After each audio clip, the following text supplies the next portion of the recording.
Welcome to an alternate past. Today's video is, what if the Industrial Revolution started in China?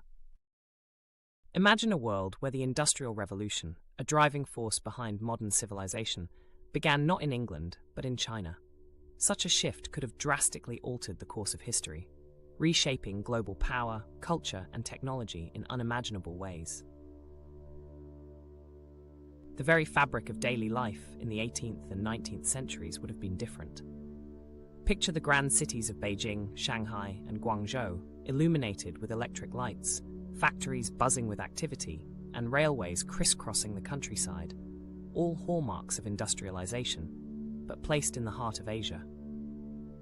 As China embraced steam engines, mechanized looms, and ironworks, Europe might have remained agrarian for longer, lagging behind in technological advancements. This scenario isn't entirely far-fetched. China was a global leader in innovation, having pioneered gunpowder, the compass, paper, and printing. By the eve of the Industrial Revolution in the West, China had a sophisticated economy, extensive trade networks, and a population nearly 10 times that of England's. It's a chilling thought to imagine how the balance of power would have tipped if China, not England, harnessed the might of industrialization first. Consider the impact on the global economy. With China at the helm of the industrial world, Asian trade dominance would be inevitable. Western dependence on Chinese goods like silk, porcelain, and tea would have only deepened, with Europe perhaps becoming an economic colony rather than a colonizer. The Opium Wars might have played out differently, or not at all, as China's technological and economic might could have deterred foreign powers from exerting control. Social structures and labor dynamics would face upheaval as well. Agriculture and handicrafts dominated China's economy pre-industrialization, but with a pivot towards industry, millions would migrate to urban centers, searching for work in factories. The stark contrast between the ancient, agrarian lifestyle and the harsh realities of industrial labor would echo through the vast nation, sparking both innovation and strife. Think of young children working in hazardous conditions, entire families toiling in factories for meager wages, and the environmental degradation that accompanied industrial growth. On a geopolitical scale, China's rise would likely intimidate Western nations. With its immense resources and industrial capabilities, China could have established vast colonial empires, carving up Africa, Southeast Asia, and beyond. The map of the world would be strikingly different, with Chinese enclaves spanning continents, possibly stoking conflicts and rivalries unlike anything seen before.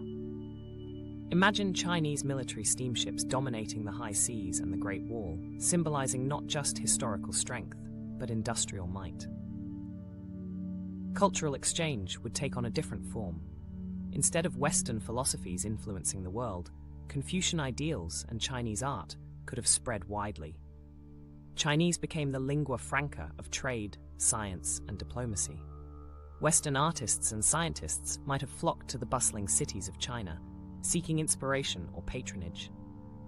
The Renaissance in Europe would perhaps be dwarfed by an earlier and more explosive cultural flowering in China, marked by dramatic technological and artistic achievements.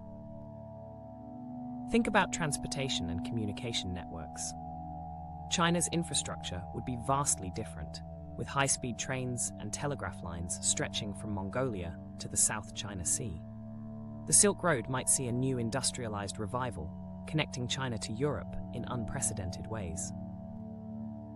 Imagine the environmental impact, as vast tracts of Chinese wilderness would fall to the axe, feeding industrial furnaces, changing landscapes, and displacing countless species. The pollution and human cost could be unimaginable, as dense smog blanketed cities and rivers ran black with industrial waste. Humanitarian efforts would emerge too, as the stark inequities birthed by rapid industrial growth would raise cries for labor reforms, child welfare, and improved living conditions. Perhaps the seeds of the socialist movement could find fertile ground in the sweat and toil of China's industrial workforce, leading to political upheavals and revolutions. Technological advancements would take unique paths as well. Chinese ingenuity, influenced by ancient philosophies, might lead to different scientific priorities and inventions. Medicine, architecture, and engineering would develop along lines distinct from Western traditions, creating hybridized forms of technology and knowledge. Despite the glowing promise of industrialization, the potential for intense civil unrest would loom large. The strain on China's traditional societal structures could lead to revolts and rebellions, as displaced peasants and disillusioned workers fought against the harsh realities of industrial life. The Taiping Rebellion, one of the deadliest conflicts in history, might have had an industrial counterpart with even graver consequences. In conclusion, an industrial revolution in China would have reshaped our world in profound and deeply unsettling ways. The technological, economic, and cultural ripples of such a shift are almost incomprehensible, evoking both awe and dread at the fragile threads on which history pivots.